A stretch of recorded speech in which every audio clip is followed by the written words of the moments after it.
وبركاته. السلام عليكم ورحمة الله وبركاته.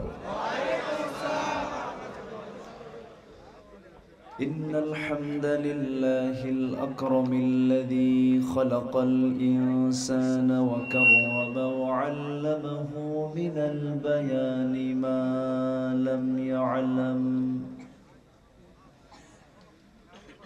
فسبحان الذي لا يحصى امتنانه باللسان ولا بالقلم.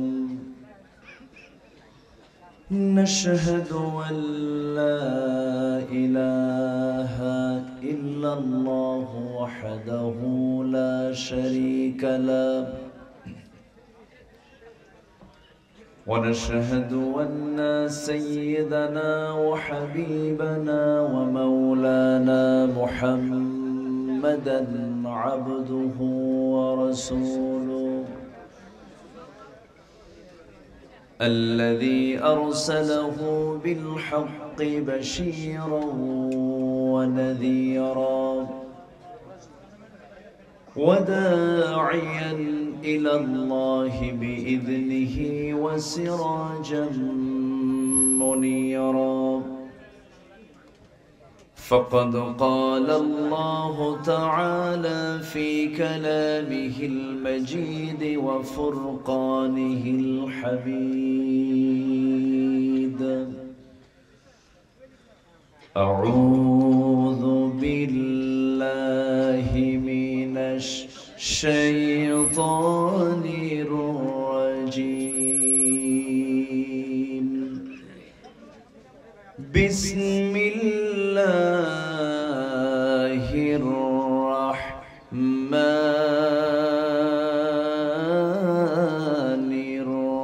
الرحيم.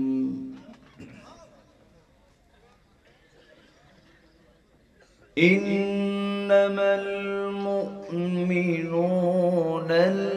الذين آمنوا بالله ورسوله ثم لم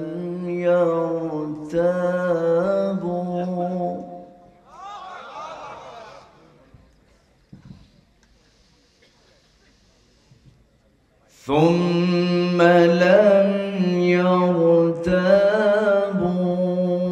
وجاهدوا في سبيل الله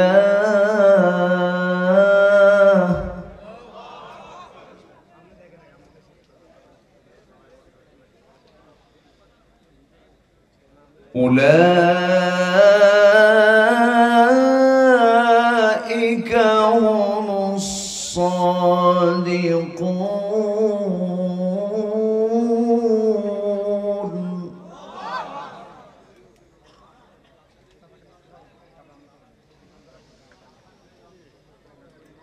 قل أتعلمون الله بدينكم والله يعلم ما في السماوات وما في الأرض.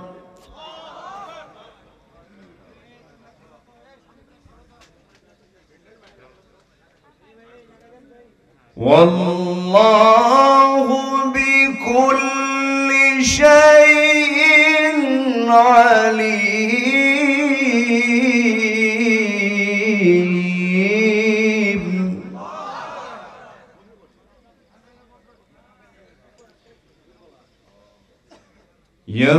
يمنون عليك أن أسلموا قل لا تمنوا علي إسلامكم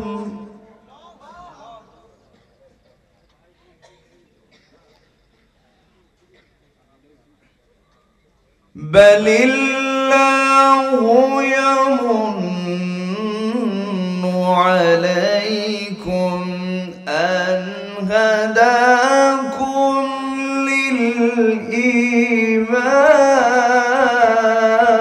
للإيمان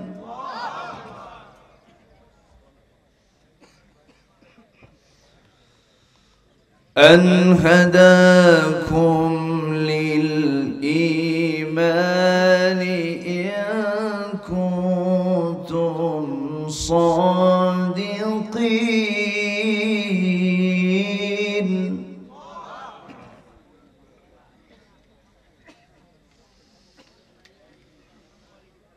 الله أكبر بسم الله الرحمن الرحيم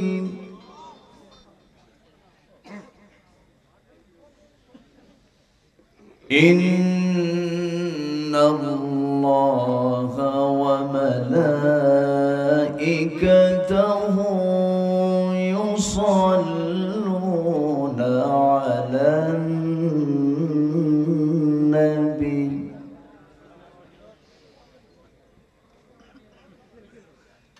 يا أيها الذين آمنوا صلوا عليه وسلموا تسليما اللهم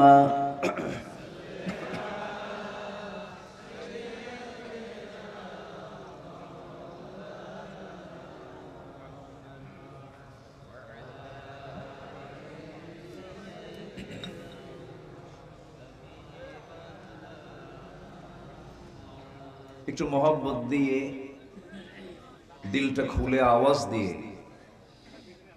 একটু ক্লান্তি দূর করার জন্য নবীর প্রেমে মাতোয়ারা হয়ে জবান খুলে সবাই বলুন আল্লাহুম্মা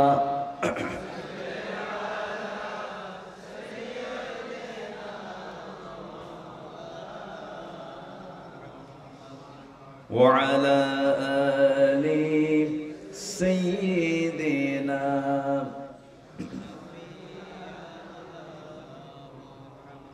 সবাই বলুন বালাগাল উলা বিকামালিহি কাশাফাত তুজা বিজামালিহি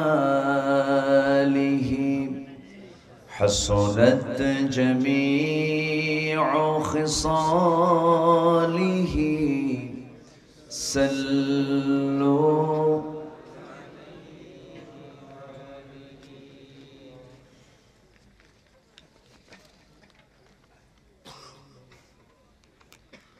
উত্তরবঙ্গের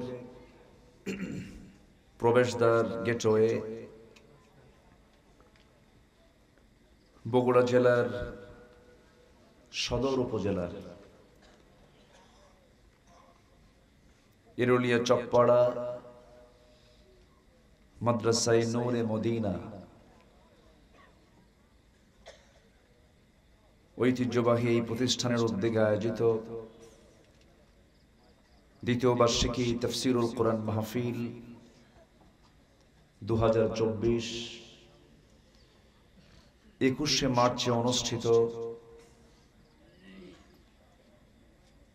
বছরের শ্রেষ্ঠ মাস মাহে রমজানের এই বরকতময় মাসে অনুষ্ঠিত আজকের এই মহৎ আয়োজনের সম্মানিত সুযোগ্য সভাপতি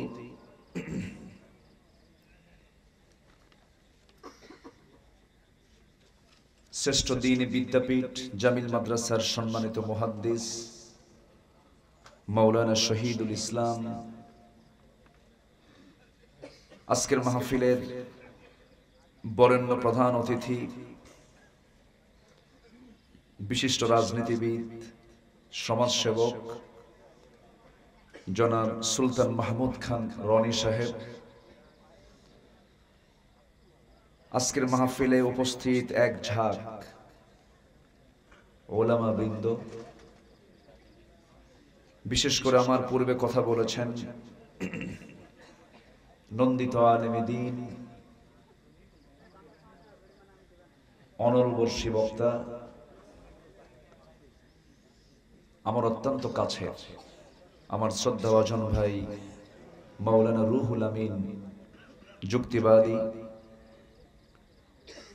কথা বলেছেন। আমার অনুজ খুব সুন্দর কথা বলেন। মুহতারাম মাওলানা আব্দুস সালাম যুক্তিবাদী কথা বলেছেন। হাফেজ মাওলানা শেখ আবু ইউসুফ এবং আজকের মাহফিলের যিনি আয়োজক, সার্বিক পৃষ্ঠপোষকতায় যিনি আছেন, অত্র প্রতিষ্ঠানের সম্মানিত প্রতিষ্ঠাতা আমার প্রিয় ভাই নন্দিত আলেমে দ্বীন, খ্যাতনামা মুফাসসিরে কোরআন মাওলানা গোলাম রব্বানী যুক্তিবাদী হাফিজাহুল্লাহ, উপস্থিত আজকের মাহফিলের প্রধান আকর্ষণ, যাদেরকে নিয়ে আজকের এই সাজানো গুছানো একটি বর্ণাঢ্য আয়োজন, তাওহীদের পতাকাবাহী, কালেমার ঝান্ডাবাহী, দ্বীন ইসলামের নরসারদুল, বীর মুজাহিদ, প্রাণ প্রিয় সম্মানিত দ্বীনী ভাইরা, আড়ালে বসে আছেন সম্মানিতা শ্রদ্ধেয়া মা বোনেরা। আলোচনার সূচনায় আনুষ্ঠানিকতার মধ্য দিয়ে আমার পক্ষ থেকে আবারও দিল খোলা সালাম, আসসালামু আলাইকুম ওয়া রাহমাতুল্লাহি ওয়া বারাকাতুহু। সালামের জবাব একটু দুর্বল মনে হচ্ছে, একটু শক্ত করে দিলে ভালো হয়। আসসালামু আলাইকুম ওয়া রাহমাতুল্লাহ। জি, ঘুম তো থাকার কথা না, কারণ আমার আগের যিনি মেহমান ছিলেন তার আলোচনায় ঘুমানোর কোনো সুযোগই নাই, ঘুমানোর কোনো কায়দাই নাই। তো আমার আলোচনা তো একটু ভিন্ন ধর্মী, তো ঘুম এখন তো থাকার কথা নয়, ঘুম কেটে যাওয়ার কথা। ধীরে ধীরে আমরা সেহরির সময় সামনে পেয়ে যাচ্ছি। তো আমি যতক্ষণ আছি আমাকে সময় দেওয়া যাবে তো ইনশাআল্লাহ? সময় দিতে রাজি আছেন তো? জোরে বলি ইনশাআল্লাহ। আজকে মন চাচ্ছিল আজকে আমি মেহমানদের কথাগুলো শুনি। এই মঞ্চে এতগুলো মেহমানকে একসাথে করা কিন্তু কঠিন ব্যাপার। একদিনে হয়তো, একদিনে হয় না, 2 দিন 3 দিন লাগে। বিশেষ করে দেখেন, গতকালকে আমার গোলাম রব্বানী ভাই তিনি ছিলেন সেই খুলনার কয়রা। কোথায়? গোটা দেশব্যাপী, একদম টেকনাফ থেকে তেতুলিয়া, রূপসা থেকে পাথুরিয়া, সুন্দরবন থেকে বান্দরবন, সব জায়গায় চষে বেড়ান এই ভাইরা। তারা আজকে এক মঞ্চে, এক কাতারে। আলহামদুলিল্লাহ। সম্মানিত ভাইরা, আমি আলোচনার সূচনায় সূরাতুল হুজুরাত থেকে, কেউ কথা বলেছেন কি সূরা থেকে? না, আচ্ছা, সূরাতুল হুজুরাত থেকে আমি শেষ দিকের কয়েকটা আয়াত আমি তেলাওয়াত করেছি। যাবেন একটু?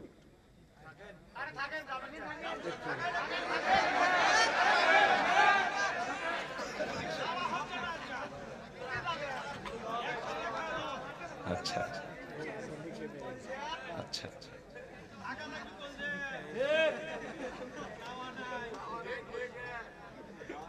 সম্মানিত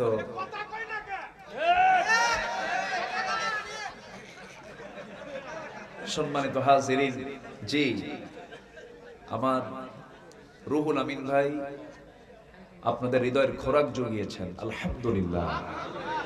আমি তার আলোচনাটা শুনেছি। তার আলোচনার মূল যে লক্ষ্য, যখন খেলা চলে মাঠে, যখন খেলোয়াড়রা খেলে, বলটা নিয়ে 22 জন খেলোয়াড়ই কিন্তু লড়াই করে, মূল লক্ষ্য গোল দেওয়া, তাই না? তো ওনার আলোচনার ঘুরে ফিরে মূল কেন্দ্রবিন্দু ছিল হলো ইকামাতে দ্বীন, আল্লাহর জমিন, আল্লাহর দ্বীন কায়েমের সংগ্রামে নিজেকে একজন তার সৈনিক হিসাবে নিজেকে প্রস্তুত করা। আলহামদুলিল্লাহ, এক একজন তো এক একভাবে বুঝান। আল্লাহ তাআলা এক একজনকে এক এক ধরনের যোগ্যতা দিয়ে দেন। সম্মানিত হাজিরিন, আল্লাহ তাআলা তুমি আমার রুহুল আমিন ভাইকে কবুল করে নাও, জোরে বলি আল্লাহুম্মা আমিন। সম্মানিত ভাইয়েরা, আমি যেখান থেকে কথা বলছিলাম, যেখান থেকে আমি তেলাওয়াত দিয়ে শুরু করেছি, আল্লাহ তাআলা এই জায়গায় বান্দাকে সার্টিফিকেট দিয়েছেন। তিনি বলছেন তোমরা 3টা কাজ করে আসো, আমি নিজ হাতে তোমাকে আমার দফতর থেকে সার্টিফিকেট দিয়ে দেব। জোরে বলি সুবহানাল্লাহ। তাহলে সার্টিফিকেট কি নোবেল সুইডিশ একাডেমি দিচ্ছে? না, পৃথিবীর কোন দফতর কিন্তু দিচ্ছে না। আল্লাহ নিজে বলছেন আমি নিজে তোমাকে মানে চারিত্রিক সনদ দিয়ে দেব, শুধু 3টা কাজ করে আসো। সুবহানাল্লাহ বলেন। এই 3টা কাজ আজকে আমরা খুব সংক্ষিপ্ত সময় আমরা শুনবো, যদিও আলোচনার সময়টা এটা নয়। আলোচনার সময়টা হলো, মূল সময়টা হলো বড় জোরে 9টা থেকে 11টা। সেই সময়তে তারাবি থাকে। সেই যৌবনকাল পার করে আমি উঠছি বুড়াখালী, বুঝলেন? এটা বুড়াখালী বলা চলে।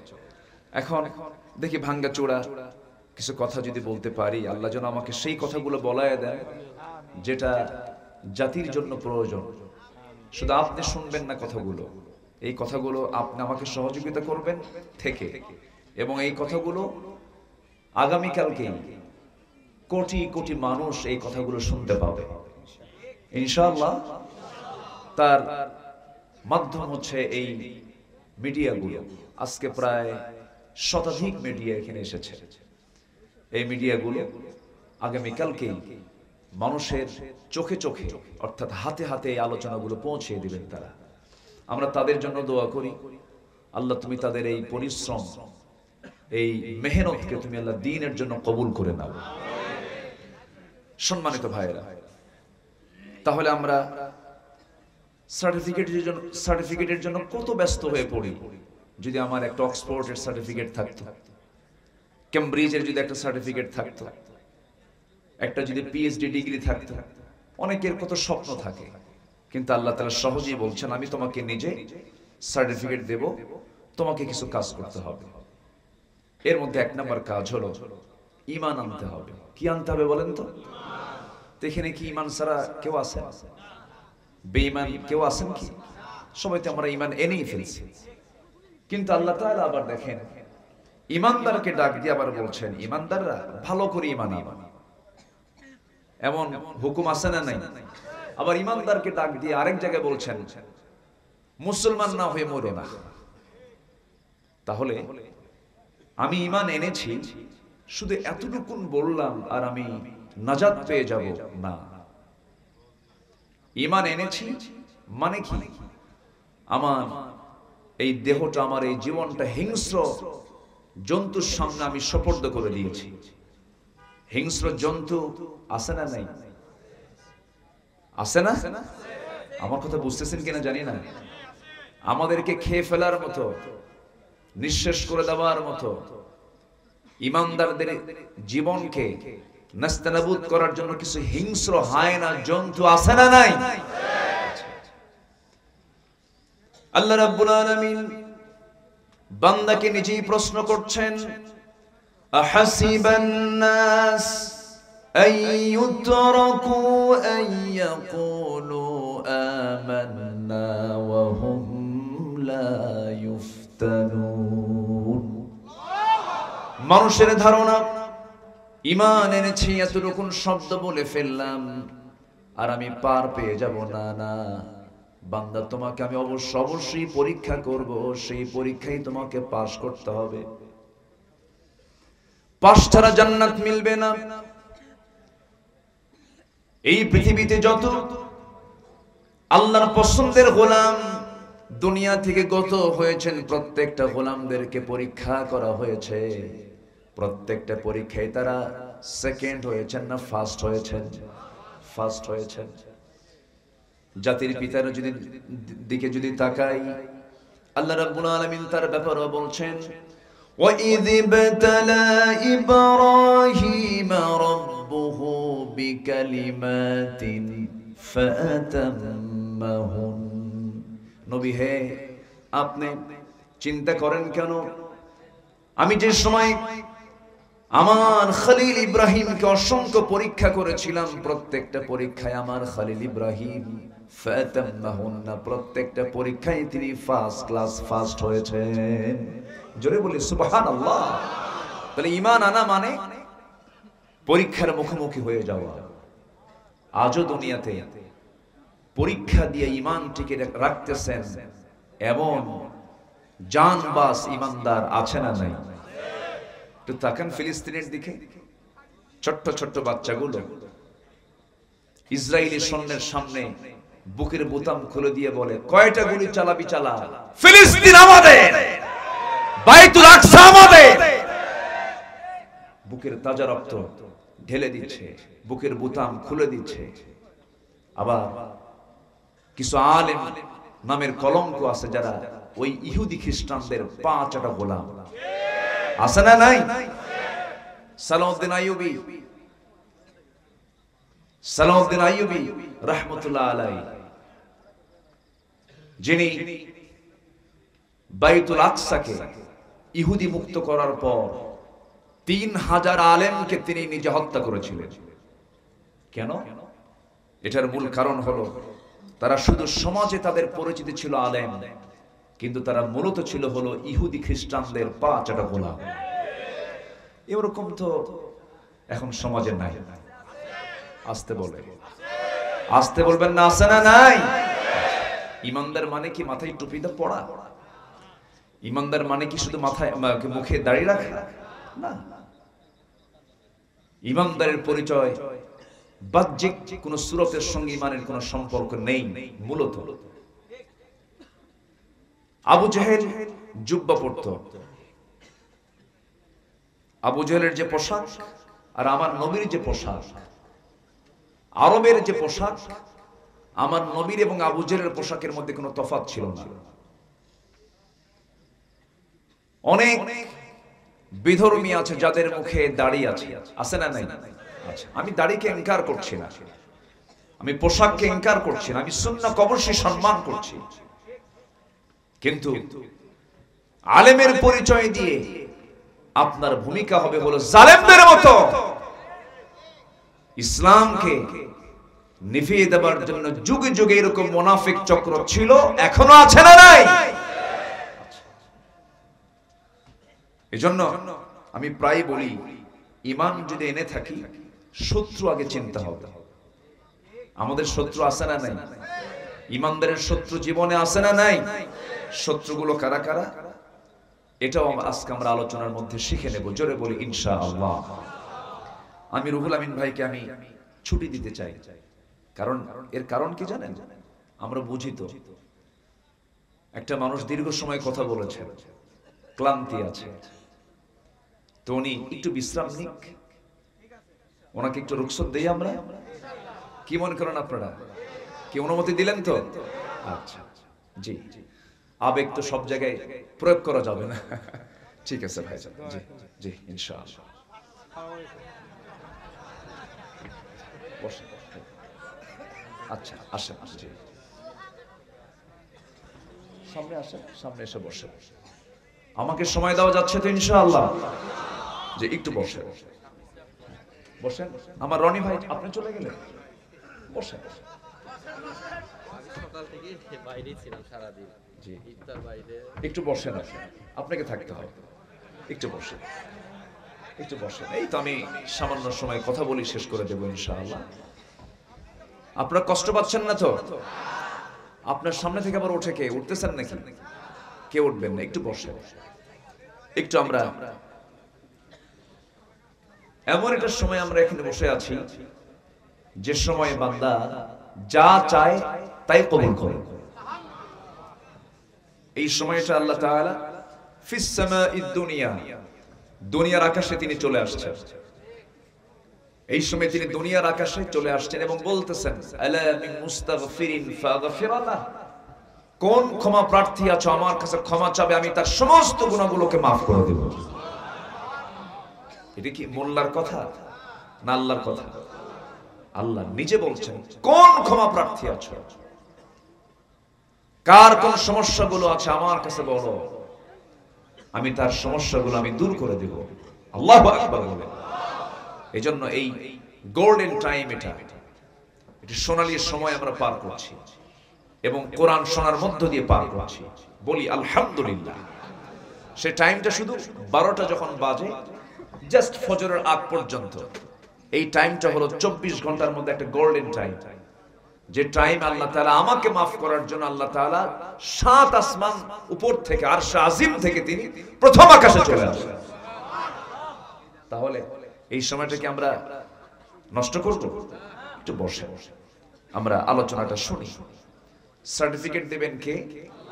আমরা কার কাছ থেকে সার্টিফিকেট নেব? আল্লাহর কাছ থেকে। একটু মনোযোগ দিয়ে কথাগুলো শুনুন। আল্লাহ রাব্বুল আলামিন সুন্দর করে বলছেন সূরাতুল হুজুরাত, ইন্নামাল মুমিনুনা আল্লাযীনা আমানু বিল্লাহি ওয়া রাসূলিহি সুম্মা লাম ইয়ারতাবু وجاهدوا بأموالهم وأنفسهم في سبيل الله أولئك هم الصادقون জোরে বলুন আল্লাহু আকবার। প্রকৃত মুমিন তো তারাই, আল্লাহ তাআলা নিজেই ঈমানদারের পরিচয় দিতে নিয়ে বলছেন প্রকৃত ঈমানদার তো তারাই যারা কি করলো, আল্লাযীনা আমানু, যারা ঈমান আনলো আল্লাহর উপরে, আল্লাহর প্রতি যারা বিশ্বাস আনলো, আল্লাহর প্রতি বিশ্বাস ওই বান্দার 100% চলে আসবে যে বান্দা কোরআনটাকে ভালো করে বুঝতে পারবে। আম খেতে ভারী মজা, আম খেতে ভারী মজা, সারাদিন আপনি খাতা কলমে লিখবেন, এটা লেখার মধ্যে মজা পাবেন না যতক্ষণ না আমটা আপনার জিহ্বায় না হাজির হবে। ঠিক তেমনি আমি ইমানদার চিল্লায় চিল্লাম ইমানদারের স্বাদ আমি বুঝতে পারবো না। আমি যে ইমানদার, আমি যে একজন মুমিন মানুষ, মুমিন বান্দা, এটা আমার বোঝার জন্য, জানার জন্য সবচেয়ে বড় প্রয়োজন হলো কোন কিতাবের জ্ঞান অর্জন করা। কোন কিতাবের জ্ঞান অর্জন করা? কোরআন শেখা সবার জন্য সুন্নাত না ফরজ? আল্লাহ তাআলা যে ইবাদতগুলো দিয়েছেন সকল ইবাদতের মূল শর্ত হলো এই কোরআনের জ্ঞানটা হাসিল করা। ধরেন আপনি নামাজ পড়তে যাবেন, কি লাগবে? বলেন কি লাগবে? বলেন কোরআন লাগবে। এজন্য একজন মুসলিমের জীবনে সব শিক্ষার আগে, সব শেখার আগে কি শেখা দরকার? তো মাদ্রাসায়ে নূরে মদিনাতে কি শেখানো হয়? কোরআন শেখানো হয়। আমি গোলাম রব্বানী ভাইকে ধন্যবাদ জানাচ্ছি। হাজারো ব্যস্ততার মধ্যে তিনি দ্বীন বোঝার জন্য মার্কাজ এখানে তৈরি করেছেন। আমরা দোয়া করি আল্লাহ তাআলা গোলাম রব্বানী ভাইয়ের এই মাদ্রাসায় আল্লাহ যেন বরকত দিয়ে ভরপুর করে দেন। জোরে বলি আল্লাহুম্মা আমিন। এবং এই এরুলিয়া, এটা এরুলিয়াই তো না? এরুলিয়াবাসীকে বিশেষ করে আমি বিনয়ী সুরে বলতে চাই, ভাববেন যে এই মাদ্রাসা আপনার এলাকার জন্য একটা রহমত, বরকত। এটা মাথায় রাখবেন। এটা আপনাদের দায়িত্ব, এটাকে লালন করা আপনাদের একটা বিশাল দায়িত্ব কিন্তু আছে। সম্মানিত ভাইয়েরা, যদি প্রশ্ন করা হয় পৃথিবীতে শ্রেষ্ঠ মানুষ কারা, রাসূল বলে দিচ্ছেন শ্রেষ্ঠ মানুষ তো তাই যারা নিজে কোরআন শেখে এবং অপরকে শেখায়। জোরে বলে সুবহানাল্লাহ। তাহলে শ্রেষ্ঠ কাজ কোন গ্রামে হচ্ছে? বলেন কোন গ্রামে হচ্ছে? এরুলিয়াতে, যে শিখে এবং শিখায়। সম্মানিত ভাইয়েরা, কোরআন এমন একটা কিতাবের নাম, জানেন এই কোরআন একদিন আমার আপনার জন্য বিপদের কারণ হতে পারে। কি বিপদ হতে? বলবেন হুজুর আপনি এটা কি বললেন? যদি আমি কোরআনকে না মানি, এই কোরআন আমাকে জাহান্নামের দিকে নিয়ে যাবে। কোরআনকে যদি না বুঝি, আমাকে জাহান্নামের দিকে নিয়ে যাবে।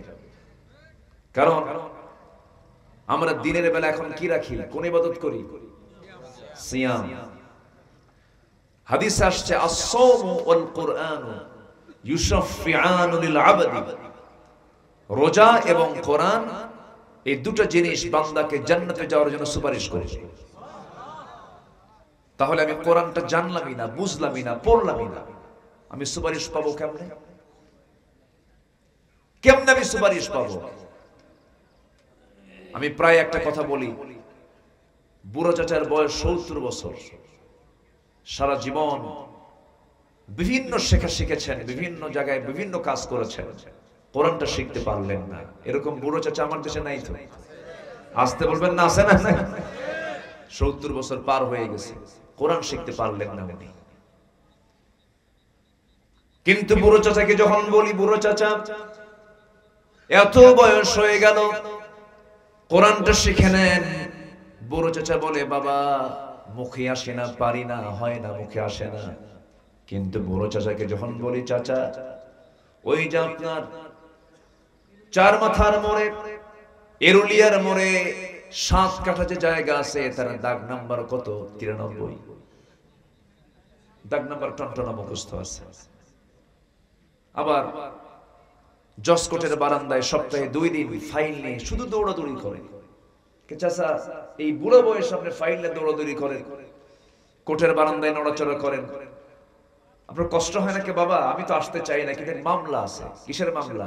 6 বিঘা পুকুর নিয়ে একটা মামলা আছে, তো সামনে রায় হবে। উকিল তো বোঝে না, উকিলকে একটু বুদ্ধি দিয়ে যায়। তাহলে উকিলকে বুদ্ধি দেওয়ার জ্ঞানটাও আছে।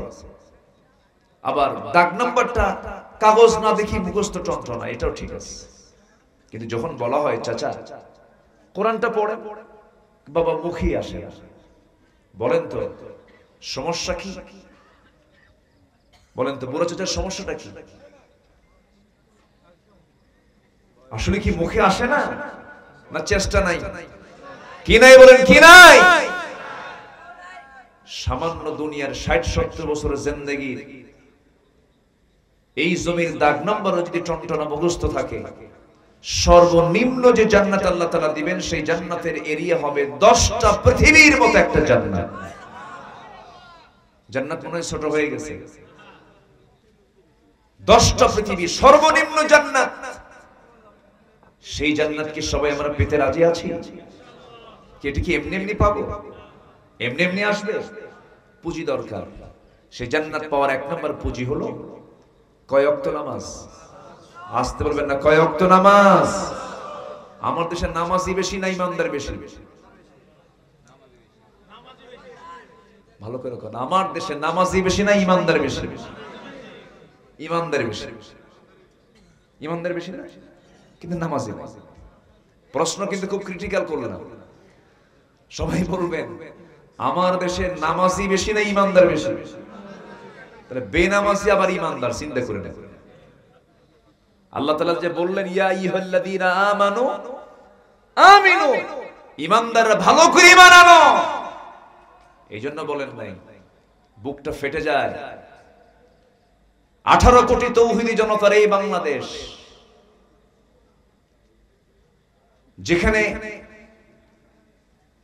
হাফ কিলোমিটার যাওয়া লাগে না, কোয়ার্টার কিলো পার হলে একটা করে মসজিদ বের হয়ে যায়। 4.5 লক্ষ মসজিদ যে দেশে, 18 কোটি মুসলমানের দেশ বাংলাদেশ, অথচ মাত্র 5 থেকে 6% মুসলমান নামাজ পড়ে। কিন্তু যদি আপনি তাকে বেঈমান বলেন, খবর আছে। কি আমি কি ভুল বলতেছি? তাহলে আমার দেশে নামাজি বেশি না ইমানদার বেশি? ইমানদার বেশি, কিন্তু নামাজ পড়ে না। তাহলে ইমানদারের বৈশিষ্ট্য তো নামাজ না পড়া নাকি? ইমানদারের বৈশিষ্ট্য কি নামাজ না পড়া না নামাজ পড়া? আল ফারকু বাইনাল মুমিন ওয়াল কাফির তারকুস সালাহ। মুমিন এবং কাফেরের মধ্যে পার্থক্য সৃষ্টি করে দেয় হলো নামাজ। মানে বান্দা সে কাফের না ইমানদার, এটা চিহ্নিত করবে হলো নামাজ। সেই নামাজ আজকে কেউ পড়ে না। এই রমজান মাস, গতকালকে আমার টাঙ্গাইল মাহফিল ছিল দিনের বেলা, আসতে নিয়ে দেখি প্রায় হোটেলগুলোর সামনে বিশাল পর্দা টাঙ্গানো। এক হোটেলের সামনে লেখা দেখলাম, ভিতরে যত্ন সহকারে খাওয়ানো হয়। এরাও তো ইমানদার, তাই না? ইমানদার না? ইমানদার। তাহলে ইমানদার দুপুরবেলা খাবে রমজান মাসে, নাম হলো রমজান আলী, দুপুরবেলা ভাত খায়, নাম কি আলী? রমজান। নাম দিয়ে তো জান্নাত পাওয়া যাবে না। আল্লাহ তাআলা কাম দেখতে চান। ইমানদার, তোমাকে নামাজ পড়তে হবে, নামাজি নেতৃত্ব মানতে হবে, তোমাকে রোজা রাখতে হবে, তোমাকে হারামগুলো ছাড়তে হবে, মিথ্যা কথা তোমাকে ছাড়তে হবে। আমরা অনেকে মনে করি, আবার আজকে আমি বিকাল বেলা এক সেলুনে বসেছিলাম, সেলুনে বসে আমি চুল কাটতেছিলাম, সেলুনওয়ালাকে বললাম, ভাই তুমি রোজা আছো নাকি?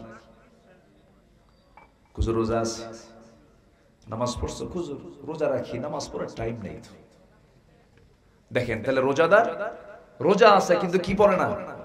নামাজ পড়ে না। তাহলে কি হলো রোজা? বলেন বলেন বলেন, প্রকৃত রোজাদার কি এমন হতে পারে? যেমন একটা মানুষের মাথাও প্রয়োজন, লাংসও প্রয়োজন, কিডনিও প্রয়োজন। কিডনি ছাড়া মানুষ বাঁচে না, লাংস ছাড়া মানুষ বাঁচে না, হার্ট ছাড়া মানুষ তো আরো বাঁচে না।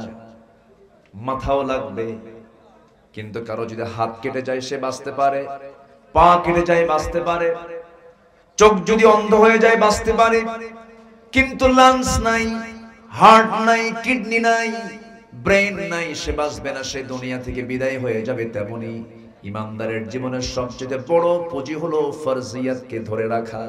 ফরজকে লঙ্ঘন করা যাবে না, কোনো ফরজ বাদ দিলে তার মধ্যে আর ঈমান থাকে না, ঠিক কি না? রাসূল এমনি বলেননি, মান তারাকা সালাতান মুতাআম্মিদান ফাকাদ কাফার। যে ব্যক্তি এক ওয়াক্ত নামাজ ছেড়ে দিল ইচ্ছা করে, সে যেন কুফরি করে, সে কুফরি হালতে চলে গেছে। রাসূল সবচেয়ে বেশি রেগে যেতেন নামাজের ব্যাপারে যদি কেউ বেখিয়াল হয়ে যেত। আজকে নামাজের কোনো কথা নেই। আমার দেশে ইফতার মাহফিল এক সময় প্রত্যেকটা অঙ্গনে ইফতার মাহফিলের একটা ট্র্যাডিশন ছিল, এটা ভালো। ইফতার কি একা করা ভালো না? জামাতের সঙ্গে করা ভালো। সংঘবদ্ধ হইতে ইফতার করার নিয়ম। যদি কেউ একটা খেজুর দিয়েও যদি কাউকে ইফতার করে, পূর্ণ রোজাদারের সব আল্লাহ পাক তার আমলনামায় দিয়ে দেন। প্রাচ্যের অক্সফোর্ড নামে খ্যাত Oxford of the east, university of Dhaka, আমি সেই ঢাকা ইউনিভার্সিটির ছাত্র, আমি নিজেও ছিলাম। সেই ইউনিভার্সিটিতে ক্যাম্পাসের সামনে ছাত্ররা ইফতার পার্টির আয়োজন করেছে। ইফতার পার্টির আয়োজন কেন করলো? শোকজ করা হয়েছে। আমরা তো এমন বাংলাদেশ আমরা দেখতে চাই না। ইফতার মাহফিলকে শোকজ করা হবে, ইফতার মাহফিলকে নিয়ে কথা বলা হবে, ইফতার মাহফিল করা যাবে না, এমন জাতীয় কথা তাদের মুখের থেকে বের হয় যাদের মধ্যে ঈমানের গন্ধ খুঁজে পাওয়া যায় না। সম্মানিত ভাইরা, সম্মানিত বন্ধুগণ, তাহলে আমরা যেহেতু ঈমান এনেছি, সবার কাছে আমার প্রথম একটা প্রস্তাব থাকবে, দাবি থাকবে, জীবনে কি আমরা কেউ নামাজ কাজা করব? নামাজ কেউ ছেড়ে দেব? 5 ওয়াক্ত নামাজ পড়তে রাজি আছি সবাই আমরা? রমজান মাসে রোজা রাখবো, জোরে বলি ইনশাআল্লাহ। রোজা রাখা কি? আরো জোরে, রোজা রাখা কি? রোজা ভাঙ্গা কি? বলেন, রোজা ভাঙ্গা কি? রোজা ভাঙতে তো পারে না। ইচ্ছা করে রোজা রাখা, ইচ্ছা করে রোজা ভাঙ্গা চরম গুনার কাজ, বড় গুনার কাজ, কবিরা গুনার কাজ। কিন্তু আবার রোজা ভাঙ্গাও কিন্তু আপনার জন্য জরুরি।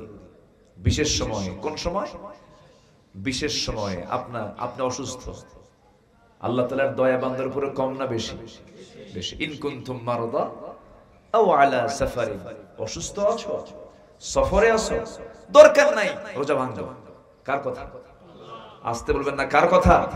তাহলে আল্লাহ কি রোজা রাখতে নি মরতে বলছেন? আল্লাহ বলছেন তুই সুস্থ আছিস, তুই সবল আছিস, মুসাফির না, রোজা রাখ। অসুস্থ, রোজা রাখার দরকার নাই। সুবহানাল্লাহ বলবেন না?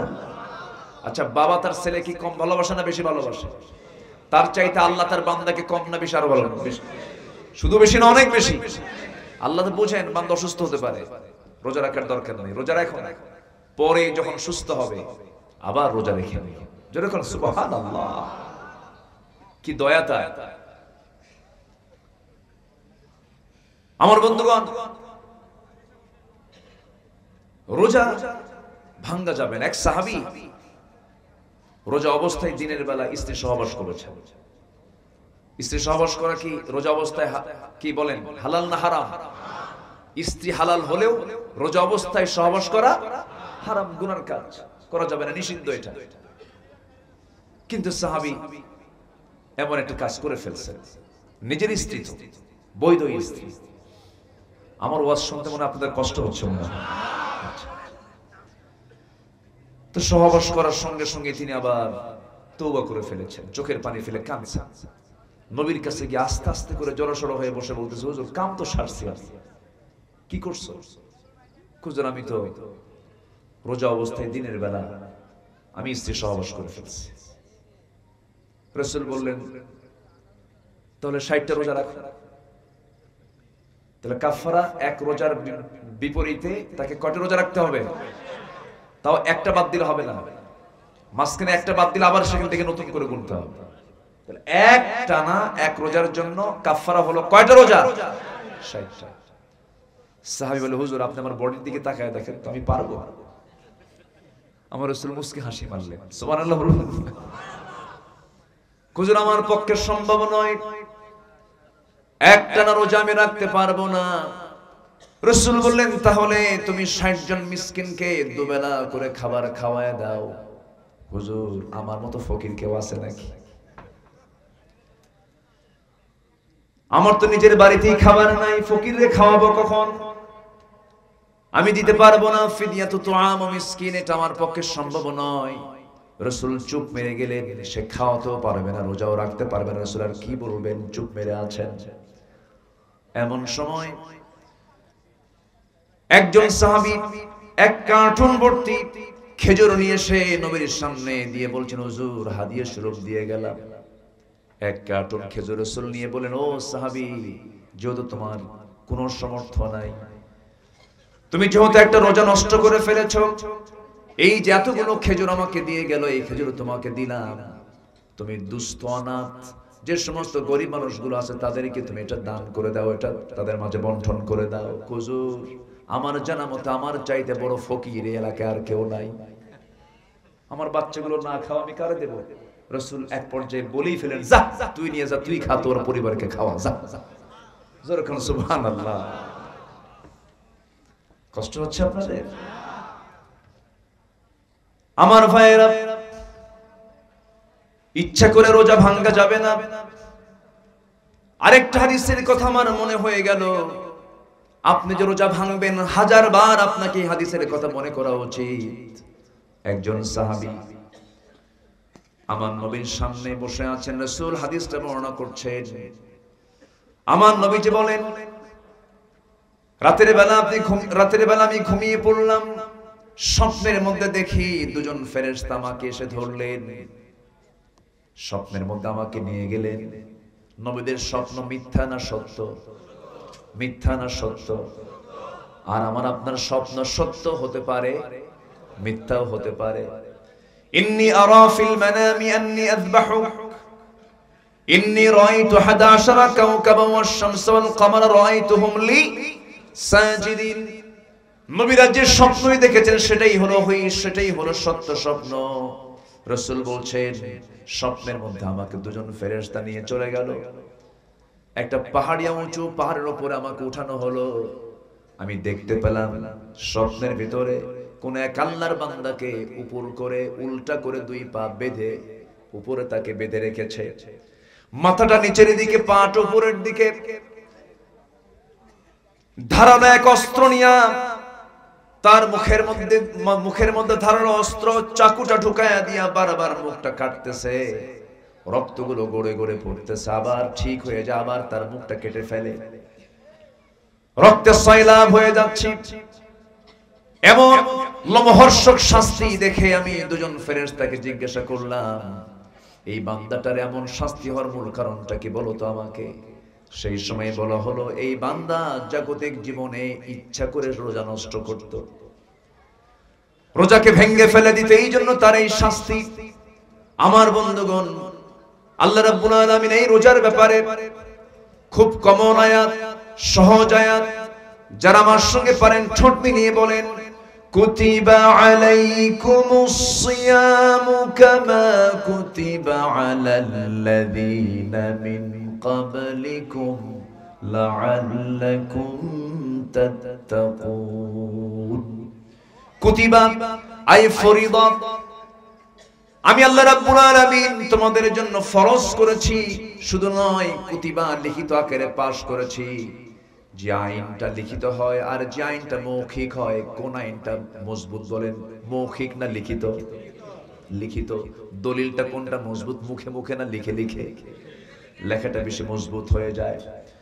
আল্লাহ রাব্বুল আলামিন এখানে ফরিদা শব্দ বলতে পারতেন, কিন্তু কুতিবা কেন বললেন? গুরুত্ব বুঝিয়ে দিচ্ছেন, ও বান্দা, আমি তোর জন্য এমন একটা সিয়াম, এমন একটা ইবাদত তোর জন্য আমি ফরজ করেছি, লিখিত আকারে পাশ করেছি, যেটা তুই যদি ভালো করে আদায় করতে পারিস ও বান্দা, এই সিয়াম তোকে জান্নাতের দরজায় পৌঁছায় দেবে।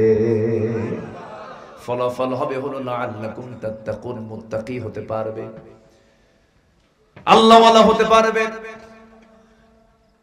রোজা রাখার উপকারিতা কি দেখেন? কোন বান্দা যদি নেশাখোর হয়, রমজান মাস একটানা যদি সিয়াম পালন করে, সে যদি নেশা থেকে বাঁচতে চায়, এই রোজায় থেকে নেশা থেকে বাঁচাতে পারে। কিন্তু কিছু কিছু রোজাদার আছে, সকাল থেকে সন্ধ্যা পর্যন্ত সাহরি খাইছে, ইফতার করছে, কোনো সমস্যা নাই। ইফতার করার মাত্রই সে দোকানদারের সামনে গিয়ে বলে, ভাই মাথা ঠিক নাই, তাড়াতাড়ি বিড়িটা দাও। আছে না নাই বলে? কিন্তু আপনি পারবেন এই রমজানের মধ্য দিয়ে সকল বদ নেশা দূর করতে? আপনি পারবেন মিথ্যা কথা ছেড়ে দিতে? রোজা অবস্থায় মিথ্যা কথা বললে পরে রোজা কবুল হবে না, সবাই আমরা জানি এটা। হয়তো আমরা অনেকে মনে করি আবার এরকম, খাবো না, স্ত্রীর সামনেও যাব না, স্ত্রীর সহবাস করব না, এটাই তো আমার রোজা। ভুল কথা। শুধু না খেয়ে থাকার নাম রোজা নয়, স্ত্রীর সম্পর্ক না করার নাম রোজা নয়। রাসূল বলেছেন, মাল্লাম ইয়াদা কাওলা যুর ওয়াল আমালা বিহি ফালাইসা লিল্লাহি হাজাতুন ফি আন ইয়াদা তুআমাহু ওয়া শারাবাহু। সে লোকে রোজা রাখার কোনো প্রয়োজন নাই যে বান্দা রোজা রেখে মিথ্যা কথা ছাড়তে পারলো না, বাজে কাজ ছাড়তে পারলো না, শুধু না খেয়ে থাকলো, তার পুরস্কার আল্লাহর দরবারে কিছু নাই। নাউজুবিল্লাহ। আসেন দোয়া করে দিই নাকি? রাগ করতেছেন নাকি আপনারা? একটু বসেন, একটু বসেন, আমরা একসঙ্গে আজকে এখানে শেষ দোয়ায় শামিল হব। জোরে বলি ইনশাআল্লাহ। আমি জানি সবকিছু থেকে সময় লাগে, সময় থাকে, শেষ সময় তো, শেষ ক্লাস একটু কঠিন। আপনার কষ্ট হচ্ছে না তো? থাকে একটু। আমার সময়টা যে ব্যয় করছি কোরআনের জন্য, এই কোরআন একদিন আমার আপনার জন্য সুপারিশ করবে। আল্লাহু আকবার বলেন। তাহলে রোজা রাখা শুধু না খেয়ে থাকার নাম নয়, কথা না বলাও রোজা। কথা না বলাও রোজা। কোন কথা বলেন? কি কথা বলেন? মিথ্যা কথা, ফাহেসা কথা, বাজে কথা। একজন মহিলা যার কোনো স্বামী ছিল না, কিন্তু আল্লাহ তাআলা তার গর্ভে একটা সন্তান দিয়েছিলেন, সেই সন্তান আল্লাহর নবী ছিলেন। তিনি এখনো মারা যাননি, তিনি আসমানে আছেন, আবার আসবেন। সেই নবীর নাম কি? আর তার মার নাম কি? মারিয়াম। তিনিও রোজা রেখেছেন। অর্থাৎ তাহলে বোঝা গেল রোজা শুধু এখনকার না আগেকার? দাউদ আলাইহিস সালাতু ওয়াস সালাম কার বাপ বলেন? কোন নবীর বাপ বলেন? বলেন। এগুলো মুখস্থ রাখা উচিত প্রত্যেকটা মুসলমানের। কিন্তু মুসলমান কি মুখস্থ রাখে জানেন? সবচেয়ে বড় উইকেট কিপার কে? সবচেয়ে বড় বোলার কে? উইকেট পাইছে কোন কোন বোলার সবচেয়ে বেশি, তাই না? এগুলো তাহলে দাউদ আলাইহিস সালামের সন্তান কে? সুলাইমান। সুলাইমান ইবনে দাউদ, দাউদের ছেলে হচ্ছে সুলাইমান আলাইহিস সালাম। বাবাও রাষ্ট্রনায়ক, ছেলেও রাষ্ট্রনায়ক। এমন রাষ্ট্রনায়ক, এত বড় শাসক কিয়ামতের আগে আর আসবে না। আল্লাহু আকবার। সম্মানিত ভাইরা, দাউদ আলাইহিস সালাম তিনি রোজা রাখতেন একদিন পর পর, একদিন রাখতেন একদিন ভাঙতেন, একদিন রাখতেন একদিন ভাঙতেন। তাহলে রোজা কি এখনকার না আগেকার? মিন ক্বাবলিকুম লাআল্লাকুম তাত্তাকুন। আগেও রোজা ছিল, এখনো রোজা আছে। সম্মানিত ভাইরা, এই মারিয়াম আলাইহিস সালাম তিনি একজন নবীর মা। আল্লাহ তাআলা এই নারীকে অনেক সম্মান দিয়েছেন। মায়েরা আসছে কি? মাহফিল আছে? আশেপাশে মায়েরা আছে তো? বলি আলহামদুলিল্লাহ। এই মহিলা মারিয়াম আলাইহিস সালামকে আল্লাহ তাআলা এত সম্মান দিয়েছেন যে আল্লাহ তাআলা তার নামে একটা সূরা নাযিল করেছেন। জোরে বলি সুবহানাল্লাহ। গোটা কোরআন খুঁজে খুঁজে মারিয়াম ছাড়া একটা নারীর নাম খুঁজে পাবেন না। গোটা কোরআনে একাধিক পুরুষের নাম আছে। ইব্রাহিম পাবেন, আল্লাহর পয়গম্বর। নূহ পাবেন, ইসমাইল পাবেন, ইসহাক পাবেন, ইয়াকুব পাবেন, তারপরে মূসা পাবেন, ঈসা পাবেন, মুহাম্মদ সাল্লাল্লাহু আলাইহি ওয়াসাল্লাম পাবেন, লোকমান পাবেন, আলী ইমরান পাবেন। কিন্তু মারিয়াম ছাড়া, এই একটা নারীর নাম ছাড়া কোরআনে আর কোন নারীর নাম আল্লাহ তাআলা কোরআনে উল্লেখ করেন নাই। আল্লাহু আকবার বলেন। তবে অবশ্যই এই নারীর একটা বিশেষ, অবশ্যই বিশেষ গুণ আছে না নাই? বিশেষ কিছু গুণাবলী আছে না নাই? এর মধ্যে একটা হলো কি জানেন গুণাবলী? উনি রোজা রেখেছেন। তার রোজা ছিল কি জানেন? না খেয়ে থাকা নয়, তার রোজা ছিল হলো না কথা বলা। কি? কথা না বলা। কথা না বলা, এটা একটা রোজা। আমাদের দেশে অধিকাংশ রোজাদার রোজা রেখে বাজে কথা বলে না। বলেন, বাজে কথা বলে না? অফিসে আসছে, সিগনেচার ফাইল হচ্ছে না, ফাইলের সিগনেচার হচ্ছে না, ঘুষের টাকা নিয়ে আসছে। রোজাদার অফিসার বলতেছে, ভাই আমি তো রোজা আছি, তো টাকা তো আনছেন, এখন তো টাকাটা আমি হাতে নেব না, আমি চোখ বন্ধ করলাম, পকেটে ঢুকায় দেন, ইফতার করে দেখে নেন, ইফতার করে দেখেন। দেখেন এটা কি রোজা? আসতে বলবেন, এটা কি রোজা? একটু কান লাগান, সবাই একটু মনোযোগ দিয়ে কতগুলো শোনার চেষ্টা করুন। আল্লাহ তাআলা মারিয়ামকে এত সম্মান কেন দিলেন, এবং আল্লাহ তাআলা মারিয়ামকে এত সম্মান দিয়েছেন, সাথে তার বাবার সম্মানও কিন্তু কম নয়। বাবার নামে একটা সূরা আছে আলে ইমরান, মেয়ের নামটাও আছে, বাবার নামটাও আছে। এই মারিয়াম আলাইহিস সালাম তিনি কথা না বলা রোজা তিনি রেখেছেন। এই মারিয়ামের জীবনে আল্লাহ রাব্বুল আলামিন বিশাল বড় একটা পরীক্ষা দিয়েছেন। সেই পরীক্ষাটা হলো স্বামী ছাড়া সন্তান তার গর্ভে দেওয়া হয়েছিল। এখন বলুন, আজকের সমাজে কোন নারীর পেটে যদি স্বামী ছাড়া কোন সন্তান পেটে আসে, বলেন ওর কি অবস্থা হতে পারে? গোটা সমাজের সমাজে হয়ে যাবে, সমাজ তাকে মেনে নেবে না, নানা রকম অভিযোগ আপত্তি তার বিরুদ্ধে তুলবে। ঠিক তেমনি মারিয়াম আলাইহিস সালাম যখন আল্লাহর পক্ষ থেকে চূড়ান্ত সিদ্ধান্ত হয়ে গেছে, ইন্নাল্লাহ আস্তাফাকি ওয়া তাহহারাকি, হে মারিয়াম আমি তোমাকে নির্বাচিত করেছি, আমি তোমাকে সন্তানের মা বানাবো। আল্লাহু আকবার বলেন। লাম ইয়ামসাসনি বাশার, কোন পুরুষ আমাকে স্পর্শ করে নাই, কেমন করে হবে? কিন্তু আল্লাহ তাআলা বলছেন, ইন্না মাসালা ঈসা কামাসালি আদম, ঈসার দৃষ্টান্ত আদমের মতো। আদমের যেমন বাপ নাই, আদমের যেমন মা নাই, কিন্তু আল্লাহ তাআলা আদমকে বানিয়েছেন বাপ মা ছাড়া। সে আল্লাহ কি পারেন না বাপ ছাড়া সন্তান? পারেন না, পারেন না, পারেন না।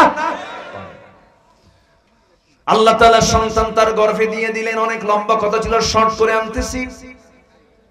সন্তান তার পেটে চলে এলো। সন্তান যখন পেটে চলে আসছে, এই সম্ভ্রান্ত পরিবারের কন্যা আলে ইমরান কন্যা মারিয়াম আলাইহিস সালামকে আল্লাহ তাআলা অনেক মর্যাদা দিয়েছিলেন। এই যে বর্তমান যে বাইতুল আকসা, যে বাইতুল আকসার নামটা আল্লাহ নিজে দিয়েছেন, আমার আপনার মসজিদ, এই যে গ্রামের মসজিদের নামটা আমরা দিয়েছি এরুলিয়া জামে মসজিদ, বগুড়ার বাইতুর রহমান সেন্ট্রাল জামে মসজিদ, কিন্তু এই পৃথিবীতে একটা মসজিদের নাম আল্লাহ নিজে দিয়েছেন, বাইতুল আকসা। আল্লাহু আকবার বলেন, ইলাল মসজিদিল আকসা।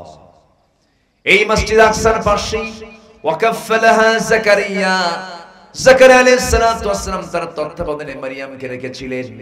কিন্তু মারিয়ামের পেটে যখন সন্তান চলে এলো, আল্লাহ তাআলা তাকে যখন সন্তানের মা হিসেবে তাকে নির্বাচিত করলেন, স্বামী ছাড়া সন্তান, এমন সিদ্ধান্ত যখন চূড়ান্ত হয়ে গেছে, সন্তান যখন গর্ভে চলে আসছে, সবাই তাকে বৃষ্টির মতো প্রশ্ন শুরু করে দিয়েছে, ও মারিয়াম, তোমার সন্তান পেটে আসলো, তোমার স্বামীর পরিচয়টা কি? তিনি বারবার বোঝাচ্ছেন না, আমার কোনো স্বামীর পরিচয় নাই, কোন পুরুষ আমাকে স্পর্শ করে নাই। কেউ বিশ্বাস করলো না। শেষ পর্যন্ত তাকে ঘাড় ধাক্কা দিয়া রক্তাক্ত করে তাকে সেখান থেকে বের করে দেওয়া হলো। সতীত্বের ব্যাপারে প্রশ্ন তোলা হলো।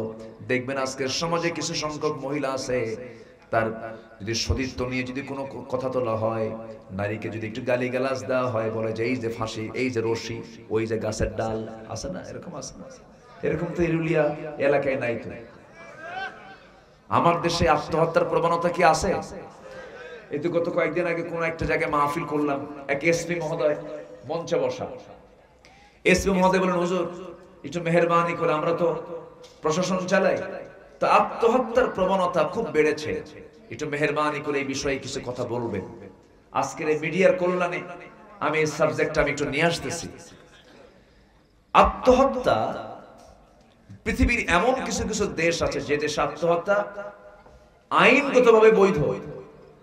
মানে আমি মরে যাব, বাঁচবো না, প্রশাসনকে জানাচ্ছে আমি অমুক দিন সুইসাইড করব, আমি মরে যাব। কিন্তু ইসলাম কি এটা বৈধ করেছে? বলেন, বৈধ করেছে? বৈধ তো করে নাই, বরং যদি কেউ আত্মহত্যার পথ বেছে নেয়, যদি কেউ আত্মহত্যা করে, সুইসাইড করে, যা দিয়ে সে আত্মহত্যা করেছে সেই জাতীয় অস্ত্র দিয়ে আল্লাহ তাআলা তাকে কিয়ামতের দিন এরকম শাস্তি দিবেন।